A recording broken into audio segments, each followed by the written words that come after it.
एक आदमी सूरतुल क़ारिया तिलावत कर रहा था, जिसका तर्जुमा था, खड़खड़ाने वाली। क्या खड़खड़ाने वाली? तुम्हें क्या मालूम कि खड़खड़ाने वाली क्या है? वो शख्स परेशान हो गया कि ये खड़खड़ाने वाली क्या चीज़ है, समझ नहीं आ रही थी। वो उलझता रहा। फिर उसने सोचा क्यों ना किसी अरबी से पूछा जाए कि ये खड़खड़ाने वाली का क्या मतलब है।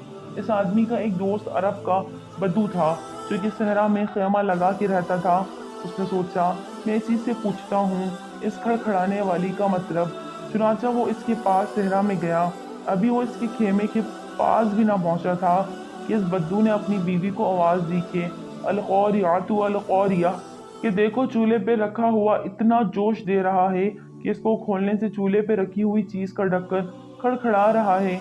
वो आदमी वहीं रुक गया और उसको इस सूरत की समझ आ गई कि अल्लाह पाक ने इस खड़खड़ाने वाली से मुराद वो दोज़ख है जो कि आंख से उबल रही है, और अल्लाह पाक ने इसे क़यामत तक ढका हुआ है। और अल्लाह इंसानों को इस सूरत के ज़रिए समझा रहा है कि तुम्हें क्या मालूम वो खड़खड़ाने वाली क्या है? उबलती हुई आँख है। तो ए इंसानों, इस आँख से बच जाओ। अल्लाह हमें कैसे अपनी निशानियाँ खोल खोल कर सुना रहा है, और हम फिर भी गफलत में पड़े हुए हैं। अल्लाह हमें इस खड़खड़ाने वाली से महफूज रखे।